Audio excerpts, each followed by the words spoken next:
ನಮಸ್ತೆ, hi, hello. ಹೃದಯದಿಂದ ಟಿವಿಗೆ ನಿಮಗೆಲ್ಲರಿಗೂ ಆತ್ಮೀಯ ಸ್ವಾಗತ. ನಾನು ನಿಮ್ಮ ವಿನು. ಹೃದಯದಿಂದ ಟಿವಿ, ಇದು ಮನಸ್ಸಿನ ಮಾತು. ಸ್ನೇಹಿತರೆ, ನಾನು ಇವತ್ತು ನಿಮ್ಮ ಜೊತೆ ಮಾತಾಡ್ತಾ ಇರ್ತಕ್ಕಂಥ ವಿಷಯ ಏನು ಅಂತಂದ್ರೆ, ನಿರ್ಧಾರಗಳನ್ನ ತಗೊಬೇಕಾದ್ರೆ ಯಾವ ರೀತಿಯಾದಂತಹ ಗೊಂದಲಗಳು ಬರುತ್ತೆ ಮತ್ತು ಅದನ್ನ ಯಾವ ರೀತಿ ಪರಿಹಾರ ಮಾಡ್ಕೊಬೇಕಾಗುತ್ತೆ ಅನ್ನೋ ವಿಷಯನ ನಾನು ಇವತ್ತು ಡಿಸ್ಕಸ್ ಮಾಡ್ತಾ ಇದ್ದೀನಿ. ವಿಡಿಯೋನ ಸ್ಕಿಪ್ ಮಾಡದೆ ಕೊನೆ ತನಕ ನೋಡಿ.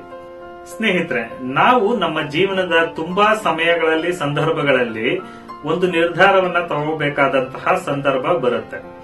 ಆ ನಿರ್ಧಾರನ ಯಾವ ರೀತಿ ತಗೋಬೇಕು ಅನ್ನೋ ಗೊಂದಲಕ್ಕೆ ನಾವು ಒಳಗಾಗ್ತೇವೆ. ಸಾಮಾನ್ಯವಾಗಿ ಎಲ್ಲರೂ ಮಾಡತಕ್ಕಂತಹ ಕೆಲಸ ಏನು ಅಂತಂದ್ರೆ, ತುಂಬಾ ಜನರ ಸಲಹೆಯನ್ನ ತಗೊಂತಾರೆ. ಅದರಿಂದ ಮತ್ತೆ ಏನಾಗುತ್ತೆ ಅಂತಂದ್ರೆ, ಮತ್ತೆ ಇನ್ನೂ ಗೊಂದಲ ಜಾಸ್ತಿ ಆಗುತ್ತಾ ಹೊರತು ನಮಗೆ ಯಾವುದೇ ನಿರ್ಧಾರ ಸಿಗೋದಿಲ್ಲ. ಸ್ನೇಹಿತರೆ, ನಾವು ನಮ್ಮ ಜೀವನದಲ್ಲಿ ತುಂಬಾ ಸಮಯಗಳಲ್ಲಿ, ಸಂದರ್ಭಗಳಲ್ಲಿ ಮನಸ್ಸು ಒಂದು ವಿಚಾರನ ಹೇಳ್ತಾ ಇರತ್ತೆ, ಬುದ್ಧಿ ಇನ್ನೊಂದು ವಿಚಾರನ ಹೇಳ್ತಾ ಇರತ್ತೆ. ಮನಸ್ಸು ಹೇಳೋ ವಿಚಾರನ ಕೇಳಬೇಕಾ ಅಥವಾ ಬುದ್ಧಿ ಹೇಳೋ ವಿಚಾರನ ಕೇಳಬೇಕಾ? ಈ ರೀತಿಯಾದಂತಹ ಗೊಂದಲಗಳಿಗೆ ನಾವು ಸಿಕ್ಕಾಕೊಂತೇವೆ. ಆ ಗೊಂದಲಕ್ಕೆ ಸಿಲುಕಿ ಏನ್ ಮಾಡಬೇಕು ಅಂತ ಗೊತ್ತಿಲ್ಲದೇನೆ ಕನ್ಫ್ಯೂಷನ್ ಆಗಿರ್ತೇವೆ. ಸೊ ಇಂತಹ ಸಂದರ್ಭಗಳಲ್ಲಿ ಏನ್ ಮಾಡಬೇಕು ಅನ್ನೋದನ್ನ ನಾನೀಗ ತಿಳಿಸ್ಕೊಡ್ತೀನಿ. ಸ್ನೇಹಿತರೆ, ನಾವು ಏನು ಅಂತ ಅನ್ನೋದು ನಮ್ಮ ಮನಸ್ಸಿಗೆ ತುಂಬಾ ಚೆನ್ನಾಗಿ ಗೊತ್ತಿರುತ್ತೆ. ಅದು ನಮ್ಮನ್ನ ಚೆನ್ನಾಗಿ ಅರ್ಥ ಮಾಡ್ಕೊಂಡಿರುತ್ತೆ. ಹಾಗಾಗಿ ನಮಗೆ ಏನು ಬೇಕು, ಏನು ಬೇಡ ಅಂತ ಅನ್ನೋದನ್ನ ಮನಸ್ಸು ಚೆನ್ನಾಗಿ ನಿರ್ಧಾರ ಮಾಡುತ್ತೆ. ಅದನ್ನ ನಮಗೆ ಸೂಚನೆ ಮೂಲಕ ಕೊಡ್ತಾ ಇರುತ್ತೆ. ಸ್ನೇಹಿತರೆ, ಹಾಗಾಗಿ ತುಂಬಾ ಸಮಯ, ಸಂದರ್ಭಗಳಲ್ಲಿ ನಾವು ಮನಸ್ಸಿನ ಮಾತನ್ನ ಕೇಳಬೇಕಾಗುತ್ತೆ. ಆಗ ನಮಗೆ ಒಳ್ಳೇದಾಗುತ್ತೆ ಮತ್ತೆ ಸಕ್ಸಸ್ ಸಿಗುತ್ತೆ. ಇನ್ನು ಕೆಲವು ಸಂದರ್ಭಗಳಲ್ಲಿ ಏನಾಗುತ್ತೆ, ನಾವು ಏನ್ ಮಾಡಿದ್ರೆ ಸರಿ, ಏನ್ ಮಾಡಿದ್ರೆ ತಪ್ಪು, ಈ ವಿಚಾರಗಳನ್ನ ನಮ್ಮ ಬುದ್ಧಿ ನಮಗೆ ಹೇಳ್ತಾ ಇರುತ್ತೆ, ಸೂಚನೆ ಮೂಲಕ ಕೊಡ್ತಾ ಇರುತ್ತೆ. ಹಾಗಾಗಿ ನಾವು ತುಂಬಾ ಸಮಯ, ಸಂದರ್ಭಗಳಲ್ಲಿ ಬುದ್ಧಿಯ ಮಾತನ್ನ ಕೇಳಿದಾಗ ನಾವು ಸಕ್ಸಸ್ ಅನ್ನ ಕಾಣ್ತೇವೆ, ಗೆಲುವನ್ನ ಕಾಣ್ತೇವೆ, ಒಳ್ಳೇದಾಗ್ತಾ ಇರುತ್ತೆ. ಹಾಗಾಗಿ ತುಂಬಾ ಸಂದರ್ಭಗಳಲ್ಲಿ ನಾವು ಬುದ್ಧಿಯ ಮಾತನ್ನ ಕೇಳಬೇಕಾಗತ್ತೆ. ಸೊ ಈಗ ನಮ್ಮ ಮುಂದೆ ಇರ್ತಕ್ಕಂತಹ ಚಾಲೆಂಜ್ ಏನು ಅಂತಂದ್ರೆ, ಬುದ್ಧಿಯ ಮಾತನ್ನ ಯಾವಾಗ ಕೇಳಬೇಕು, ಮನಸ್ಸಿನ ಮಾತನ್ನ ಯಾವಾಗ ಕೇಳಬೇಕು ಅಂತ ಅನ್ನೋದು ಕ್ವಶನ್ ಆಗಿರುತ್ತೆ. ಈ ಮನಸ್ಸಿನ ಮಾತನ್ನ ನಾವು ಯಾವಾಗ ಕೇಳಬೇಕು? ನಾವು ನಮ್ಮ ಮನಸ್ಸಿಗೆ ಸಂಬಂಧಿಸಿದಂತಹ ಪ್ರೀತಿ, ವಾತ್ಸಲ್ಯ, ಸ್ನೇಹ, ಕರುಣೆ, ಮಮತೆ, ಮಾನವೀಯತೆ, ಈ ರೀತಿಯಾದಂತಹ ವಿಷಯಕ್ಕೆ ಸಂಬಂಧಿಸಿದಂತೆ ನಾವು ನಿರ್ಧಾರವನ್ನ ತಗೊಬೇಕು ಅಂತಂದಾಗ ನಾವು ಮನಸ್ಸಿನ ಮಾತನ್ನ ಕೇಳಬೇಕಾಗುತ್ತೆ. ಯಾಕಂದ್ರೆ ನಾವೇನು ಅಂತ ಅನ್ನೋದು ನಮ್ಮ ಮನಸ್ಸಿಗೆ ಮಾತ್ರ ಗೊತ್ತಿರುತ್ತೆ. ಹಾಗಾಗಿ ನಮಗೆ ಯಾವುದು ಒಳ್ಳೇದು, ಯಾವುದು ಕೆಟ್ಟದ್ದು ಅನ್ನೋ ನಿರ್ಧಾರವನ್ನ ಮನಸ್ಸು ಚೆನ್ನಾಗಿ ನಿರ್ಧಾರ ಮಾಡುತ್ತೆ. ಇನ್ನು ಬುದ್ಧಿಯ ವಿಚಾರಕ್ಕೆ ಬಂದ್ವಿ ಅಂತಂದ್ರೆ, ನಾವು ಓದಿರ್ತಕ್ಕಂತಹ, ಕಲ್ತಿರ್ತಕ್ಕಂತಹ ನಮ್ಮ ಅನುಭವದ ಆಧಾರದ ಮೇಲೆ ಬುದ್ಧಿ ನಿರ್ಧಾರಗಳನ್ನ ಮಾಡ್ತಾ ಇರುತ್ತೆ. ಹಾಗಾಗಿ ನಾವು ಯಾವತ್ತಾದ್ರೂ ಒಂದು ವ್ಯವಹಾರದ ಉದ್ದೇಶಕ್ಕೆ, ಹಣದ ಉದ್ದೇಶಕ್ಕೆ, ವ್ಯಾಪಾರದ ಉದ್ದೇಶಕ್ಕೆ ಹಾಗೂ ಲಾಭ ನಷ್ಟಗಳ ಉದ್ದೇಶಕ್ಕೆ ನಿರ್ಧಾರವನ್ನ ತಗೊಂತಾ ಇದ್ದೀವಿ ಅಂತಂದ್ರೆ, ಆವಾಗ ನಾವು ನಮ್ಮ ಬುದ್ಧಿಯ ಮಾತನ್ನ ಕೇಳಬೇಕಾಗುತ್ತೆ. ಬುದ್ಧಿ ಅಂತನ್ನೋದು ಲಾಭ ನಷ್ಟ, ಒಳ್ಳೇದು ಕೆಟ್ಟದ್ದು, ಯಾವ್ದು ಸರಿ ಯಾವ್ದು ತಪ್ಪು, ಈ ಎಲ್ಲವನ್ನ ವಿಮರ್ಶೆ ಮಾಡಿ ಬುದ್ಧಿ ಒಂದು ನಿರ್ಧಾರವನ್ನ ಕೊಡ್ತಾ ಇರುತ್ತೆ.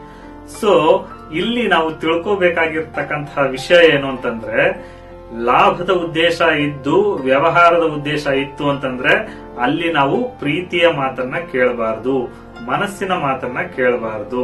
ಅಲ್ಲಿ ನಾವು ಮೋಸ ಹೋಗೋ ಸಾಧ್ಯತೆ ಜಾಸ್ತಿ ಇರುತ್ತೆ.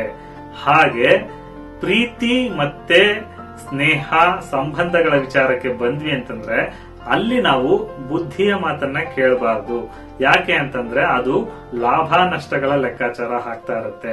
ಅಲ್ಲಿ ನಾವು ಮನಸ್ಸಿನ ನಿರ್ಧಾರವನ್ನ ಕೇಳಿದ್ವಿ ಅಂತಂದ್ರೆ ಅದರಿಂದ ನಮಗೆ ಒಳ್ಳೇದಾಗುತ್ತೆ, ಸಕ್ಸಸ್ ಸಿಗುತ್ತೆ. ಹಾಗಾಗಿ ಪ್ರೀತಿ, ಸ್ನೇಹ, ಸಂಬಂಧದ ವಿಚಾರದಲ್ಲಿ ಮನಸ್ಸಿನ ಮಾತನ್ನ, ವ್ಯವಹಾರ, ವ್ಯಾಪಾರ, ಹಣಕಾಸಿನ ವಿಚಾರದಲ್ಲಿ ಬುದ್ಧಿಯ ಮಾತನ್ನ ಕೇಳಬೇಕಾಗತ್ತೆ. ಆದ್ರಿಂದ ನಮಗೆ ಸಕ್ಸಸ್ ಸಿಗುತ್ತೆ.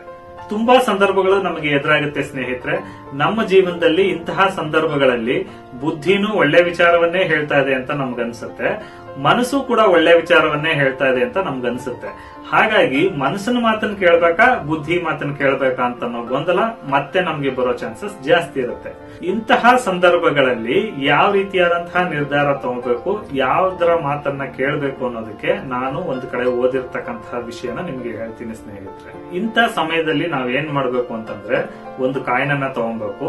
ಆ ಕಾಯಿನ್ ನ ಹೆಡ್ ಭಾಗಕ್ಕೆ ಮನಸ್ಸಿನ ಮಾತು ಅಂತ ಫಿಕ್ಸ್ ಮಾಡ್ಕೊಬೇಕು, ಟೈಲ್ ಭಾಗಕ್ಕೆ ಬುದ್ಧಿಯ ಮಾತು ಅಂತ ಫಿಕ್ಸ್ ಮಾಡ್ಕೊಬೇಕು. ಆ ಕಾಯಿನ್ ಅನ್ನ ಟಾಸ್ ಹಾಕೋ ರೀತಿ ಮೇಲಕ್ಕೆ ಚಿಮ್ಮಿಸ್ಬೇಕು.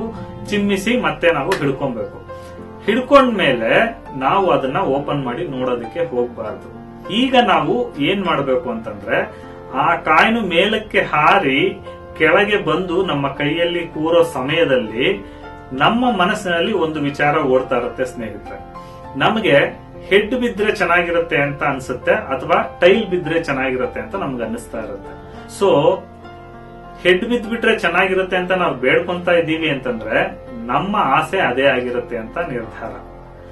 ಅಥವಾ ಟೈಲ್ ಬಿದ್ಬಿಟ್ರೆ ಚೆನ್ನಾಗಿರುತ್ತೆ, ಟೈಲ್ ಬೀಳಿ ಅಂತ ನಾವು ಬೇಡ್ಕೊಂತ ಇರ್ತೀವಿ. ಸೊ ಇಂತಹ ಸಮಯ ಸಂದರ್ಭಗಳಲ್ಲಿ ನಾವು ಈ ರೀತಿ ಮಾಡಿ ಅದನ್ನ ಓಪನ್ ಮಾಡಿ ನೋಡೋ ಅಗತ್ಯನೇ ಇರಲ್ಲ. ನಮ್ಮ ಮನಸ್ಸು ಯಾವುದನ್ನ ಗಾಢವಾಗಿ ಬಲವಾಗಿ ನಂಬುತ್ತಾ ಇರುತ್ತೋ ಆ ನಿರ್ಧಾರಕ್ಕೆ ನಾವು ಒಲಿಬೇಕಾಗುತ್ತೆ. ಯಾಕೆ ಅಂತಂದ್ರೆ ನಮ್ಮ ಮನಸ್ಸು ಅದನ್ನ ಬೇಡ್ತಾ ಇರುತ್ತೆ, ಅದೇ ಬೇಕು ಅಂತ ಬಯಸ್ತಾ ಇರುತ್ತೆ.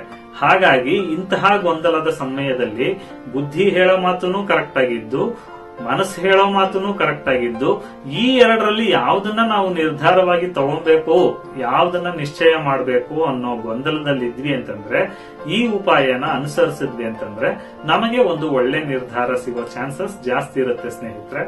ಈ ವಿಷಯನ ನಾನು ಎಲ್ಲೋ ಓದಿದ್ದೆ, ಅದನ್ನ ನಿಮ್ ಜೊತೆ ಶೇರ್ ಮಾಡ್ಕೊಂತ ಇದ್ದೀನಿ ಅಷ್ಟೇನೆ. ಇದು ನಿಮ್ಗೆ ಉಪಯೋಗಕ್ಕೆ ಬರ್ಬೋದು ಅಥವಾ ಬರ್ದೇನೂ ಇರಬಹುದು. ಬಂದ್ರೆ ಒಳ್ಳೇದು, ಯೂಸ್ ಮಾಡ್ಕೊಳ್ಳಿ. ಬರ್ಲಿಲ್ಲ ಅಂತಂದ್ರೆ ತಲೆ ಕೆಡ್ಸ್ಕೊಂಬೇಡಿ, ಬಿಟ್ಟು ಹಾಕಿ. ಈ ವಿಡಿಯೋ ನಿಮ್ಗೆ ಇಷ್ಟ ಆಗಿತ್ತು ಅಂತಂದ್ರೆ ಲೈಕ್ ಮಾಡಿ, ಕಮೆಂಟ್ ಮಾಡಿ, ಶೇರ್ ಮಾಡಿ. ಇದೇ ರೀತಿಯಾದಂತಹ ಹೆಚ್ಚು ಹೆಚ್ಚು ವಿಡಿಯೋಗಳನ್ನ ನೋಡ್ಲಿಕ್ಕೆ ಹೃದಯದಿಂದ ಟಿವಿಗೆ ಸಬ್ಸ್ಕ್ರೈಬ್ ಮಾಡಿ, ಬೆಲ್ ಬಟನ್ ಕ್ಲಿಕ್ ಮಾಡಿ.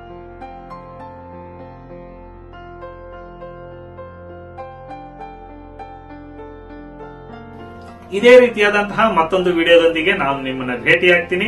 ಅಲ್ಲಿವರೆಗೂ ಬಾಯ್. ಜೈ ಹಿಂದ್, ಜೈ ಕರ್ನಾಟಕ ಮಾತೆ.